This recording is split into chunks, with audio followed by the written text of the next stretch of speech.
तो ये कहानी है एक लड़के की जो जंगल में जा रहा होता है और अचानक से उसे एक भूत दिखाई देता है। बच्चा उसको देखकर एकदम से डर जाता है और एकदम से भागने लगता है। बच्चा सोचता है कि मैं तो किसी काम से जा रहा था, ये भूत कहाँ से मुझे एकदम से दिख गया। बच्चा ये सब सोच ही रहा होता है कि इतने में ही उसको जंगल में एक झोपड़ी दिखाई देती है जहाँ पर एक लैंप जल रहा होता है। बच्चे के मन में आस जगती है कि हाँ, अगर मैं यहाँ पहुँच गया तो शायद मैं बच जाऊँ। अब बच्चे को ऐसा क्यों लगता है?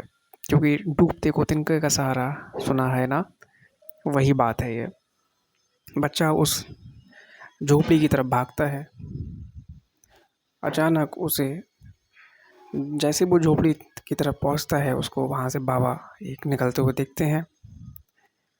बच्चा समझ जाता है कि ये बाबा नहीं, ये साक्षात भगवान का रूप है, क्योंकि मुझे इस जंगल में कौन ही बचाने आएगा। बच्चा बाबा से सारी बात कहता है कि मैं जंगल में जा रहा होता हूँ, इस तरह से भूत मेरे पीछे पड़ जाता है। इतने में ही भूत भी आ जाता है और बाबा ये सब देखकर सारा माजरा समझ जाते हैं। बाबा अपना हाथ ऊपर हवा में करते हैं। अचानक से उनके हाथ में शक्तियाँ प्रकट हो जाती हैं।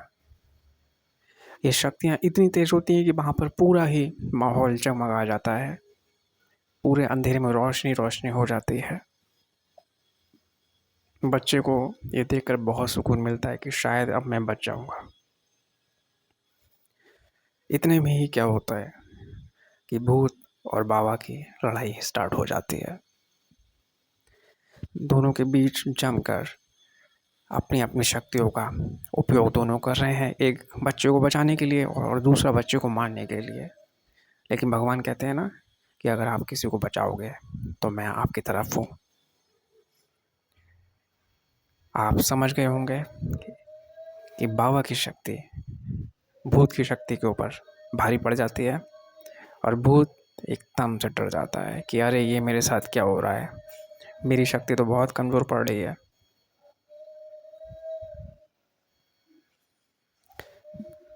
भूत की सिट्टी पिट्टी गुम हो जाती है। बाबा भी समझ जाते हैं कि हाँ, मेरी शक्ति भूत के ऊपर भारी पड़ने लगी। भूत और ज़ोर से ट्राई करता है लेकिन नहीं, उससे अकेले कुछ भी नहीं हो पाता है। भूत इतने में क्या करता है, अपने और साथियों को बुला लेता है। भूत को ये लगता है कि जब मेरे और साथी आ जाएंगे तो हम सबकी शक्ति मिलकर बाबा की शक्ति को हरा देगी। लेकिन भूत ये भूल जाता है कि बाबा के पास है भगवान की शक्ति, और भगवान की शक्ति से बड़ा कुछ भी नहीं, कुछ भी। आप समझते क्या हो? अगर आप किसी को बचाने जाओगे तो भगवान आपके साथ खड़ा हुआ है, चाहे पूरी दुनिया आपके खिलाफ हो जाए लेकिन आप जीत जाओगे। भूत के साथी और बाबा के बीच में जमकर शक्तियों का उपयोग हो रहा है और दोनों एक दूसरे से लड़ रहे हैं, सब एक दूसरे से लड़ रहे हैं वहां पर। क्योंकि जैसा कि मैंने बताया कि बाबा के पास है भगवान, भगवान की शक्ति साक्षात है। बाबा ने जैसे ही अपना हाथ ऊपर किया, उनकी शक्ति भूत के साथियों के ऊपर भारी पड़ने लगी। मतलब बाबा सबके ऊपर भारी पड़ने लगे। इतने में ही वो बच्चा त्रिशूल लेके आया पास के ही मंदिर से और बाबा की तरफ बढ़ा देता है। बाबा जी ये देखकर बहुत खुश हो जाते हैं कि हाँ, बच्चा भी मेरी मदद कर रहा है। बाबा जी मन ही मन में और अपना जोर से मंत्र पढ़ते हैं और उनकी शक्ति और बढ़ जाती है। अब आप देखिए होता क्या है।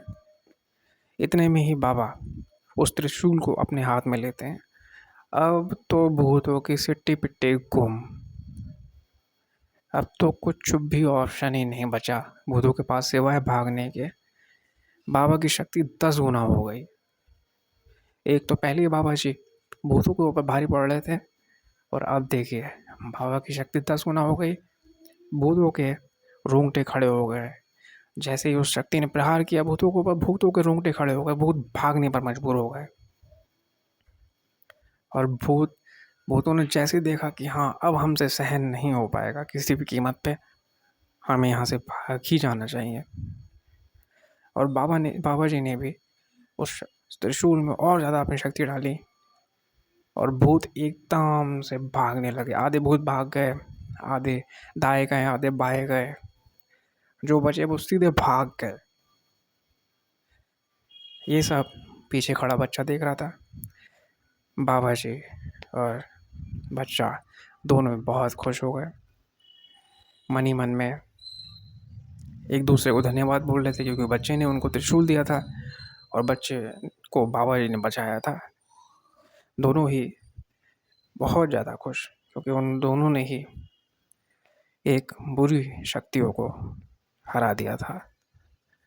तो बच्चों, अब क्या होता है, बाबा जी और बच्चे दोनों पास ही शिव जी के मंदिर के सामने जाते हैं, हाथ जोड़ते हैं, वहाँ प्रार्थना करते हैं, उनको धन्यवाद बोलते हैं कि बहुत बहुत धन्यवाद शिव जी, आप जी ने हमें बचाया, आपका ये आशीर्वाद ऐसे ही बना रहे हमारे ऊपर। तो बच्चों, हमें इससे शिक्षा क्या मिलती है कहानी से? इस कहानी से ये शिक्षा मिलती है कि हमें अपने माँ बाप का कहना मानना चाहिए। अगर वो कहें कि हमें रात में बाहर नहीं जाना है